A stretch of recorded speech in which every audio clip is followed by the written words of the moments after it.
Okay, now to my understanding, you formed a non-for-profit corporation, right? That's You want to correct. talk a little bit about what your intentions are with the non-for-profit?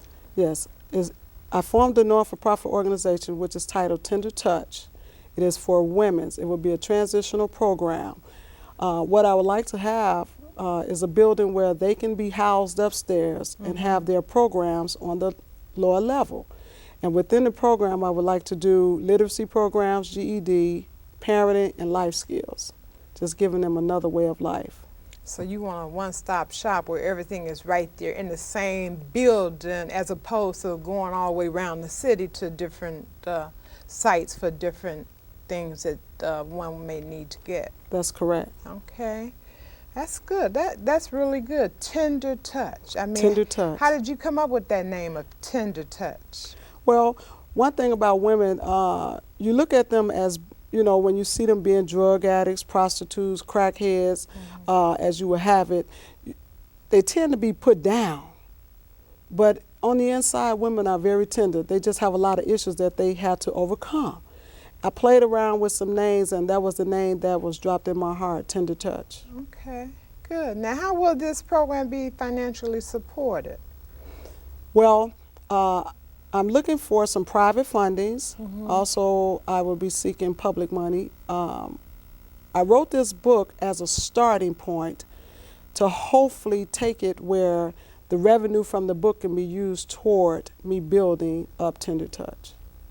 Okay, have you thought so far where it might be located, or, I mean, you want it in the city, in the suburbs, or any particular location? Yes, I have looked at some locations. I looked at a building that's primarily in the Roseland area. Okay. Yes. Okay, I'm going to stop with you for a few minutes and get straight to your mother, Annie Mae, because I mean, like I said, I cried and I laughed, so I have a few questions for you, Annie Mae. Now, what was it like to be a mother and a pimp, and how did you get the name of Dirty O? Tell me about that. I mean, I just can't visualize you as a pimp. So tell me about it now, come on. What it was to be a mother and a pimp. In reality, it was like I wasn't a mother because I was never home too much with my family to even consider myself as being a mother. I was basically a unfit mother at an early age. And I got hooked up with the wrong crowd. And I walked in a tavern one night on 16th and Pulaski. And I heard my friend was up DJing. And she had this record on, Dirty Old Man. And as I walked in to the dance floor, she said, "Hear that dirty old man." And from that night until God delivered me from being dirty old man, I carried that street name. Okay, now, I want you to answer this question. And I don't want to give a whole lot away, and that's why, if you really, want to find out a lot of stuff, then you're going to have to get this book.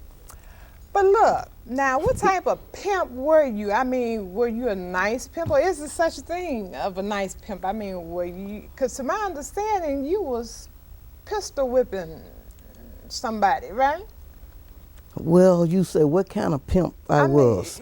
Now, in reality, see, because I don't know nothing we're about going to keep it straight. Okay, we're going to keep it real. Keep okay? Because I want to know.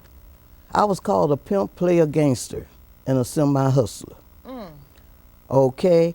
Now, a lot of things out there that I did, it was like under the influence of drugs or alcohol or whatever may be. Now, I had many women's which made me be that pimp. And didn't worry about no money or nothing like that because all the money was coming in. It was rolling. Now, I had a friend also out there that was a pimp. And she used to beat her women's with the heel of her boots and have blood everywhere. They would call while I'm standing there looking and said, dirty O, please help us, help us. Now, one side of me, that good side, didn't want to get involved, but I wanted to help. But the old part of me, that dirty O, said just beat them down. So it wasn't really no control because as street life, you my partner, I can't go against you for yours, and you're not going to go against me for mine. Okay. So what you do with yours, you control. What I do, I control. Right. Okay, I can understand that. Now, what was your turning point where you became saved? I mean, how happened, tell me a little bit about how did you become saved? I mean, explain, tell me. My turning point came, and I can only say it like this. God sent an angel my way. And I was back in the back of Rockwell Project. And I was turning down me a cup of Smirnoff gin. And this ride pulled up beside me and got out the car. Said, woman, you don't have to continue that way. Said, don't you know God loved you? And I looked and I'm listening. And I'm looking at my friends. Quite naturally, I felt embarrassed. I said, why don't this woman go ahead and leave me alone? But she kept talking. She was so persistent. I said, look, what do you want out of me? What you want me to do? She said, why don't you come on and go with me? I said, when you want me to go with you? She said, I'll pick you up Friday. That woman came by on a Friday, as I called my angel. She came by on a Friday, and it seemed like it took her so long. But when I looked up, I stayed sober all that day, waiting on this woman. I turned around and had me a drink. And when I looked up, here she was pulling up on the side of me. She said, just come on. I said, I can't go like this. I said, I done got drunk out here. She said, God said, come as you are. I told one of my friends, I said, you hear what this woman's saying? I said, look, come on and go with me. Let's go see what this woman talking about. Okay. She took me to this little storefront. I never will forget, on 99th Street. And when I walked in, I'm telling you, I heard something I never heard. I heard all this joyful singing. I heard prayer just going up. And when I walked in, I said, I never seen no people like this. I mean, they was just so clean. And believe it or not, Sharon, I sat down on this seat. And when I sat there, make it long short, service was out. This big, bald-headed man, if I can say it on that wise, came to me as I was sitting on that seat. He stopped the whole service. He said, woman, what are you going to do? Are you going to continue to let the devil make a fool out of you? I looked, my heart like to jump. I looked around, looked like every eye was focused on me. Okay. When he said them words again, he said, woman, what are you going to do? it was like, Sharon, I floated up off the seat. Mm-hmm. And I tell you, from that day to this day, I have not been the same. Okay, okay. Now that you and Denise both are saved, okay, what kind of plans are you doing together now? Now or that having me, the workings?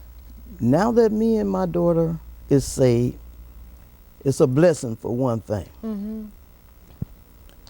We are working together.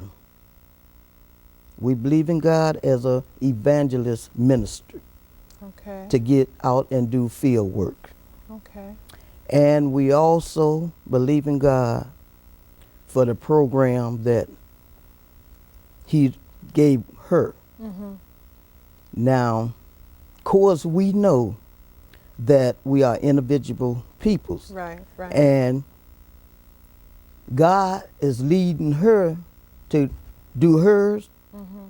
and I'm here to back her anytime she need me. And the will of God be done in my life Mm-hmm. in what He want me to do. Okay. So like really my project is to be a light for them that are in darkness, Mm-hmm. to go on the highways and the byways and let them know that there is hope. Okay. Now, Denise, how did you become saved? Again, we kind of share the same individual in getting saved. Mm-hmm. This person would tell me, Denise, you can't die like this. You can't continue to go on like this, and invited me also Mm-hmm. to this place. However, in 1986, I came to this place, and I heard that same joyful sound. I heard the message of deliverance, letting me know that I didn't have to continue to live the lifestyle that I was living, that there was a way out. Okay, so it wasn't your mother who brought you to that church or place. It was somebody else. Your angel, I guess you would say. Well, pretty much it was the same person because we grew up in Rockwell Garden. Okay. And the person that lived next door to us was saved. Okay. And we both was introduced to Christ, but just so happened she went before I did. Okay. And with her praying for me, 6 years later I came after she was there. And I came to a service.